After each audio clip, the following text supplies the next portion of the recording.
誕準備又到啦，又準備過新年啦，究竟送乜嘢俾親戚朋友比較好呢？咁華哥咧今日同你哋介紹。咁其實好多時你送俾親戚朋友，又或者係你送俾領導都好，最後都係屋企嘅女人用嘅，都係我嚟講成家人用嘅。咁成家人用咧，相對嚟講，我哋叫老少咸宜咧，就係大紅皮同冬厚皮係最啱嘅。點解冬厚皮個個都適合呢？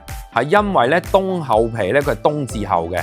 隻果咧就上晒糖，糖分好高，佢係冇咗青嘅部分，佢飲落去咧佢會比較溫和，就唔會話細路仔同埋老人家唔適合飲啊。因為青皮咧一般嚟講咧火氣氣啊嗰啲比較重嘅人咧就飲啲青皮，青皮又或者係比較青嘅兒紅咧就唔適合平時咁樣飲嘅。但係大紅又或者冬厚咧就適合一年四季飲嘅，因為比較溫和，搭配啲普洱啊，又或者用嚟煲湯啊都好合適嘅。又或者你單獨攞隻皮出嚟去泡水，你長期飲都冇問題嘅。